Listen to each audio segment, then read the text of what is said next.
Olha só o que aconteceu em Nova Rosa da Penha, em Cariacica. Um jovem de apenas 20 anos foi morto com 6 tiros. Segundo a polícia, esse crime pode ter ligação com o tráfico de drogas. O corpo de Caian de Aguiar da Conceição foi encontrado em um terreno por moradores ali da comunidade. A família esteve no local, só que ninguém quis gravar entrevista, porém informaram que o jovem já vinha recebendo ameaças.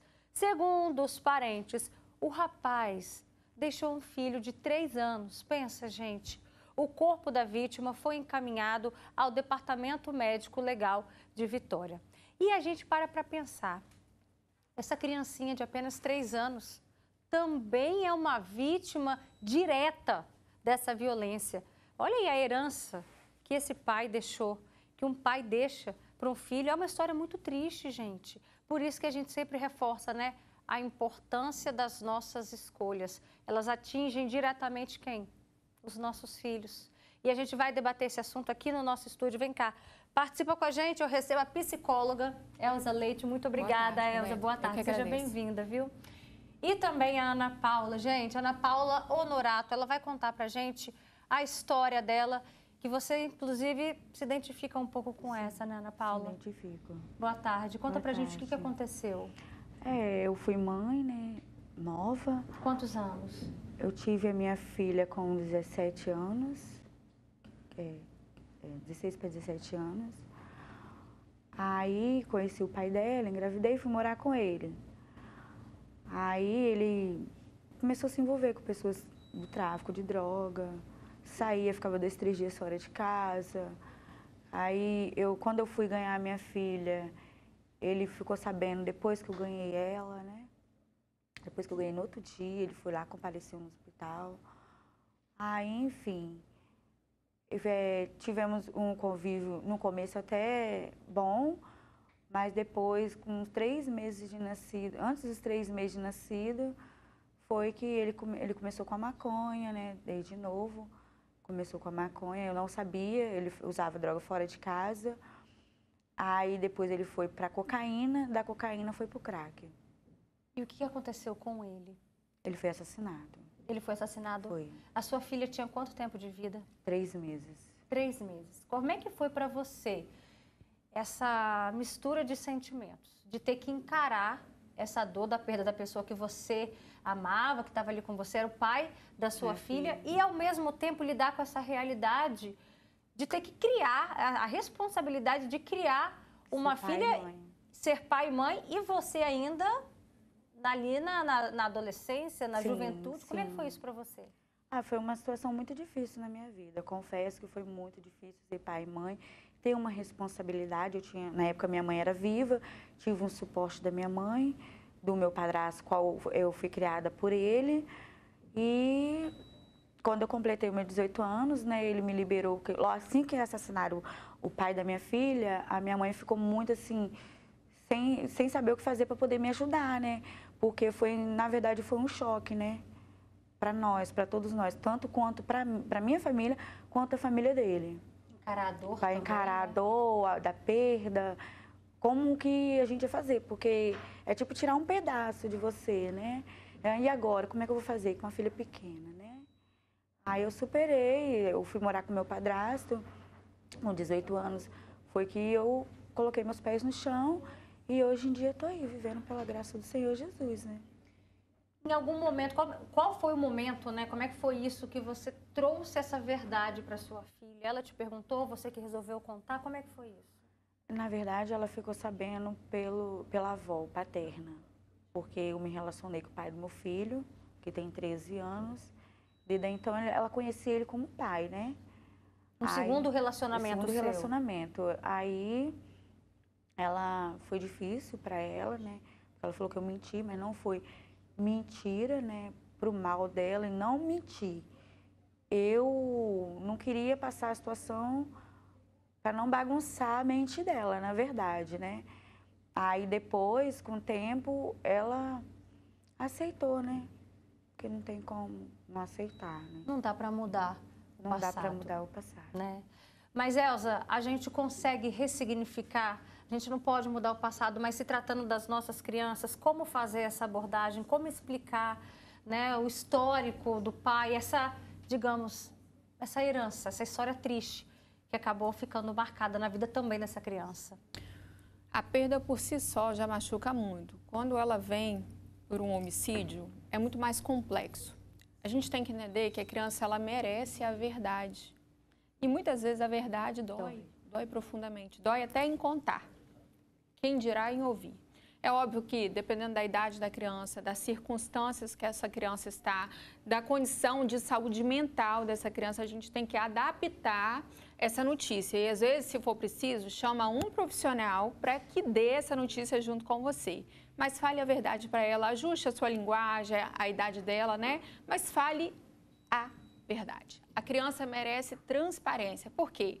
Ela vai crescer e ela vai ficar sabendo de alguma forma. A verdade vai aparecer e ela depois vai questionar. E isso, um vínculo de confiança com a figura que ficou, acaba sendo quebrado, porque ela entra em questionamento. Por que você não me falou a verdade? Você mentiu para mim, você escondeu de mim. Então, assim, a gente pode evitar isso, sendo sincero.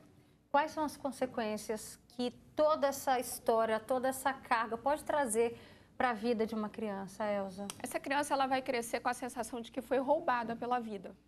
Tiraram o meu pai ou a minha mãe de mim e eu fiquei desamparada.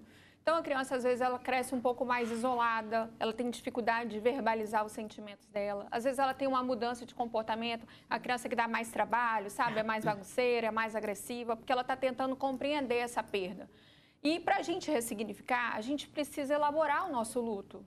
O luto tem algumas fases. A primeira fase do luto é a negação. O impacto da notícia, você fala, não acredito, eu não consigo. O pai falou na reportagem anterior que ele ainda não consegue acreditar que o filho não vai entrar por aquela porta.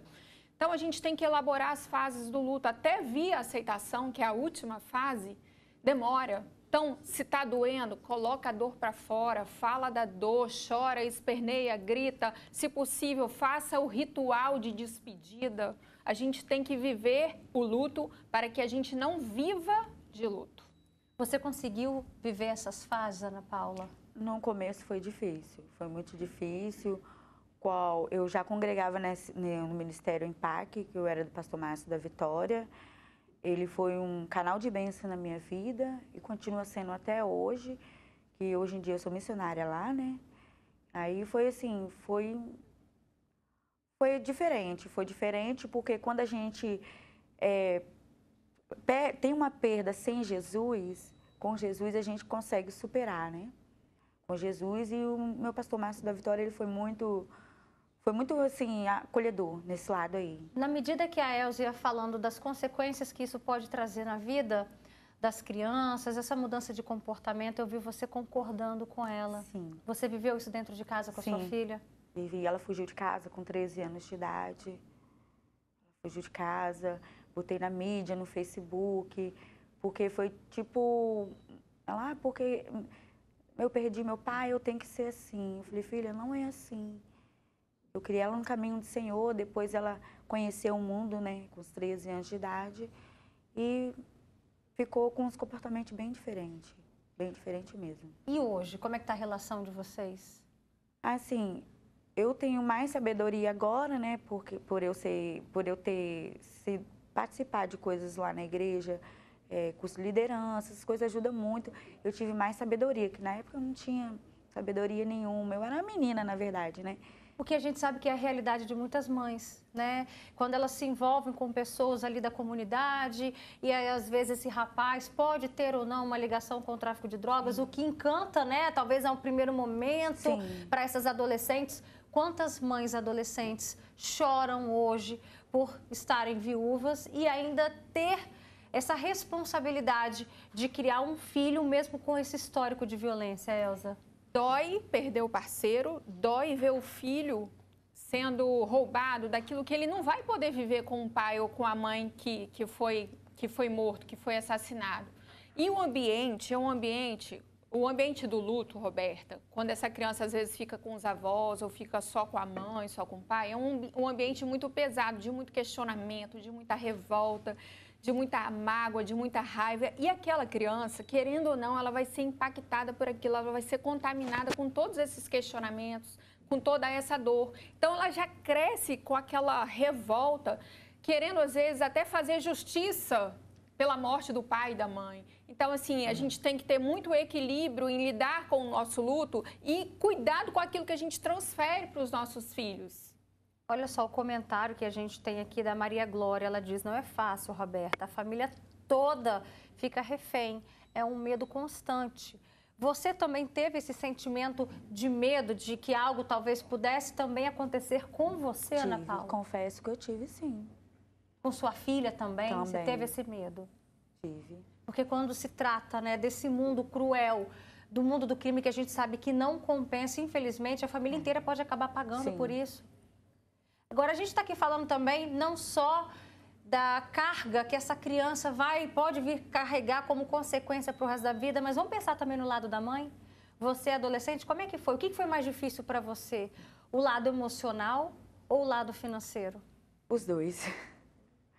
Afeta, tá? Os dois, porque na época, né, ela era pequena, nem todo mundo na época dava emprego, pessoas que tinham criança pequena, você é mãe, não tem como, você não tem como ficar aqui na empresa porque você tem filho pequeno e pode ficar faltando serviço e sempre justifica isso, entendeu? Você com 16 para 17 anos ali, tentou emprego e não conseguiu? Não conseguia. Como é que você fez para sustentar a filha, então? Mãe solo?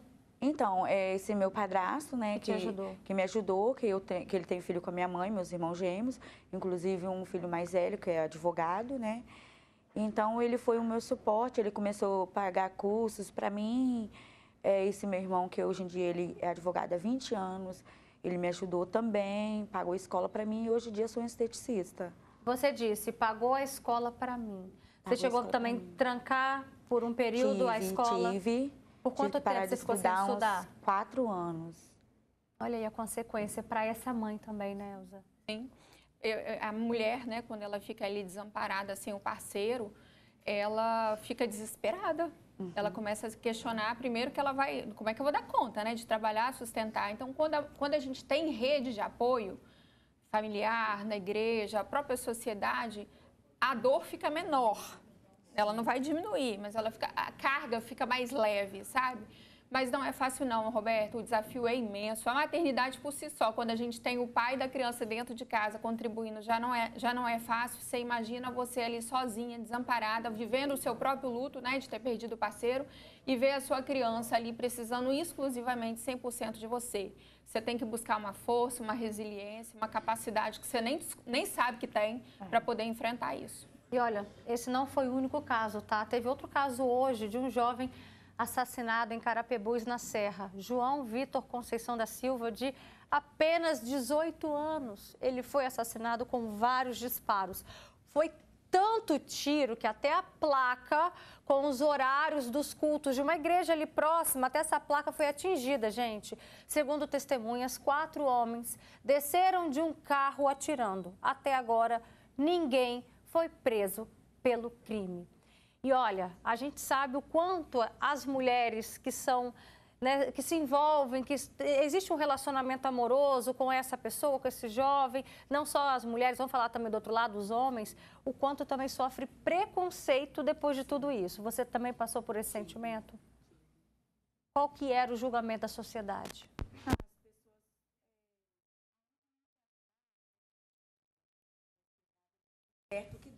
Seu microfone está falhando, a gente vai pedir aqui para a nossa produção o microfone de bastão, mas a gente sabe o quanto existe esse preconceito, Elza, e isso afeta muito, né?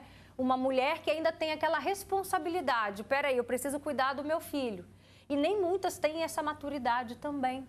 O que acontece? Quando a gente está vivendo o nosso luto, as pessoas começam a questionar muito, às vezes, a causalidade daquela morte. Enquanto, na verdade, às vezes a gente não precisa falar nada, a gente só precisa ser apoio, ser abraço, ser escuta para essa pessoa. E aí começam a fazer os apontamentos. Isso faz com que a pessoa tenha dificuldade de, primeiro, elaborar o luto dela, que é verbalizado muitas vezes, e de pedir ajuda também, porque ela se sente culpada por aquilo, responsável de alguma forma por aquela vida não existir mais. Então, a gente como sociedade tem que ter muito cuidado com o que a gente faz com as pessoas no momento de maior dor, sabe? Porque não é o que a gente quer. A gente, quando começa a se relacionar com alguém mesmo que essa pessoa esteja vivendo aí na criminalidade, a gente não imagina que essa pessoa vai continuar naquilo, a gente não imagina que essa pessoa vai perder a vida. Às vezes vem uma notícia abrupta mesmo, sabe? Então, a gente tem que ter muito cuidado, muito tato e não ferir ainda mais a pessoa que já está muito ferida. Ana Paula, qual foi o julgamento? Né? De que forma que a sociedade te julgava, te apontava? As pessoas falavam, como é que você vai sustentar uma filha, que você não terminou seus estudos, você não tem uma profissão. Aí aquilo tudo ficava assim, na minha memória, né? Querendo ou não, de certa forma você absorvia isso te fazia mal? Me fazia muito mal, muito mal. Elza, a gente tem um comentário aqui do Gilberto Marcelino, ele fala a respeito do tratamento, né, que a criança, que a gente sabe que ela tem um pouco de dificuldade, mas também que a gente tem que ter muita paciência. E aí você disse, quem puder contar com um profissional, foi uma das suas primeiras falas, né, na hora de contar a verdade para a criança, de quem foi o pai dela, quem foi a mãe dela, qual foi a história, por que seu pai foi assassinado. Mas a gente sabe que nem sempre a gente tem acesso, né, a população tem acesso a esse profissional, quem dera. Eu queria que você deixasse alguma dica, né, de como que a mãe ou o pai pode introduzir essa verdade. Começa introduzindo a história da morte, né? Começa a falar sobre perda, sobre o luto, sobre morte um pouquinho antes. Para aquela criança perceber que aquilo é uma coisa que faz parte da vida. Então, tem alguma faixa etária para falar? A gente tem que adaptar de acordo com a linguagem, com a idade da criança. Então, às vezes, tem crianças que estão muito pequenininha, a gente usa uma forma mais lúdica. Depende muito da maturidade da criança também, porque às vezes a criança tem pouca idade e ela tem uma expertise terrível. Então, a gente... Por exemplo, 3 anos, pergunta, cadê papai, cadê mamãe? E aí, a gente faz, olha, a vida tem um ciclo, as pessoas nascem, às vezes as pessoas crescem e por algum período, num determinado período, essa pessoa pode morrer. A morte é uma despedida que a gente faz para sempre, essa pessoa não vai mais voltar. Trazer na memória dessa criança memórias boas. O seu pai não está mais aqui, mas ele amava muito você. A gente tem que ter cuidado, inclusive, com a alienação parental, né? Seu pai era um bandido, ele morreu assassinado porque ele não prestava. Cuidado, não vai fazer isso com a criança. Seu pai não está mais aqui, mas enquanto ele esteve, ele amava muito. De onde ele estiver, ele está olhando por você, ele gosta de você, ele foi importante. Então, traz boas memórias para a criança e fale a verdade para ela devagar. Perfeito. Obrigada pela sua participação. Imagina. Ana Paula, tudo de bom para você, que você consiga cada vez mais ter uma relação maravilhosa com a sua filha, né? Que a gente sabe que vocês têm aí um bom caminho para ressignificar tudo isso. Obrigada, viu? Um beijo para você, volte sempre.